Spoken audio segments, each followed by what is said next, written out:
الحمد لله رب العالمين والصلاة والسلام على رسوله الكريم الذي لا نبي بعده وعلى آله وصحبه أجمعين ومن تبعهم بإحسان إلى يوم الدين. أما بعد، أعوذ بالله من الشيطان الرجيم. بسم الله الرحمن الرحيم. رب اشرح لي صدري ويسر لي أمري واحلل عقدة من لساني يفقهوا قولي. محترم ناظرین کرام، میری ایمانی دینی بھائیوں اور ماں بہنیں، آج کی نشست کا عنوان ہے مسابقہ ترجمہ کلام پاک کا مقصد اور اس کی نوعیتیں۔ مورخہ 11 جمادی الثانی 1444 ہجری مطابق 4 جنوری 2023 کو ایک دینی و عصری تعلیم کا سنگم، قدیم سال و جدید نافع کا جامع، فکر شاہ ولی اللہ دہلوی رحمۃ اللہ علیہ کا امین اور اپنی نوعیت کا بالکل منفرد ادارہ جامعۃ علوم گڑھا گجرات کے معہد القرآن کے تحتانی وسیع ہال میں ایک مسابقہ ترجمہ کلام پاک میں شرکت کا موقع ملا۔ یہ مسابقہ عالمیت کے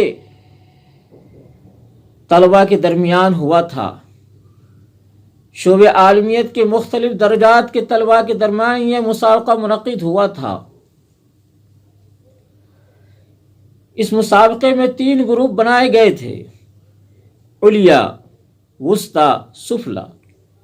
ماشاء اللہ یہ مسابقہ اپنی نوعیت کے اعتبار سے بڑا نفع بخش رہا اور بڑا ہی کامیاب رہا، اور بچوں کے درمیان یہ مقابلہ بڑا ہی کانٹے کا رہا۔ یہ مسابقہ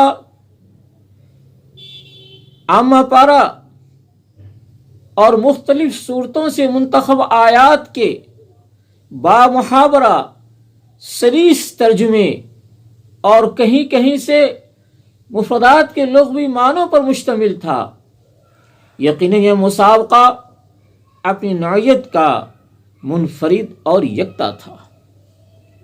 حضرات گرامی، اسی طرح ترجمہ کلام پاک سے متعلق دوسری نوعیتوں کا بھی مسابقہ بڑا مفید اور افادیت بخش ثابت ہو سکتا ہے، جیسے سوالات چھوٹے چھوٹے مختصر ہوں۔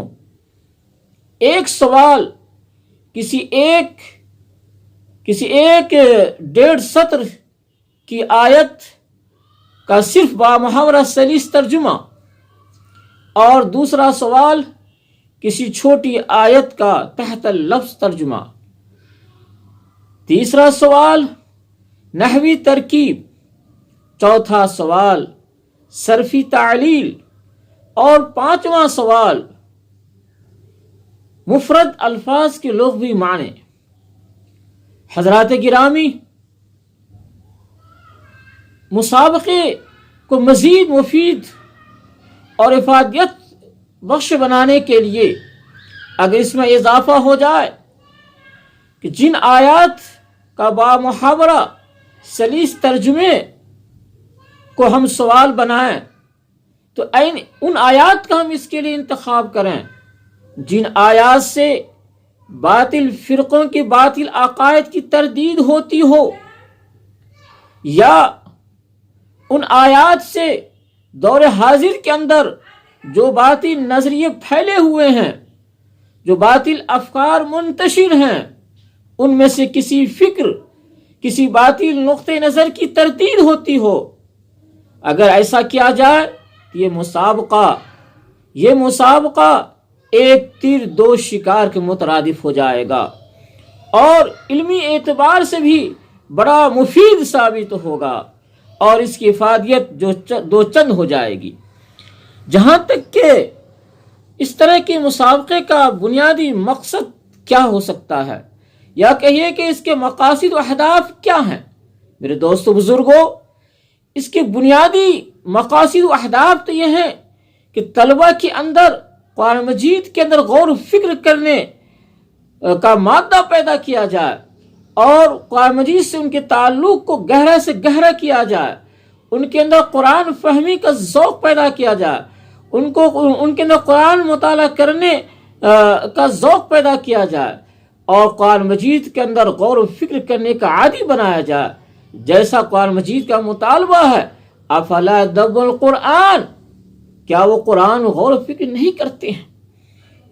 اس طرح سے علماء جب بنیں گے، یہ لوگ جو آگے چل کے علماء بنیں گے، قرآن مجید سے ربط رہے گا تو ہر طرح کے مسائل کا حل قرآن مجید میں تلاش کریں گے، جیسا قرآن مجید کے یقیناً ہر طرح کے مسائل کا حل موجود ہے، تبیان لکل شیء قرآن نے کہا۔ اس طرح سے علماء قرآن سے جڑیں گے اور ان میں قرآن سے جڑنے کا اور قرآن سے تعلق پیدا ہونے کا اس طرح کی مسابقہ سے اس میں اضافہ ہوگا۔ اللہ تعالیٰ سے دعا ہے اللہ تعالیٰ ہم اور آپ کو قرآن مجید سے گہرا تعلق پیدا فرمائے۔ وآخر الحمد للہ رب العالمین۔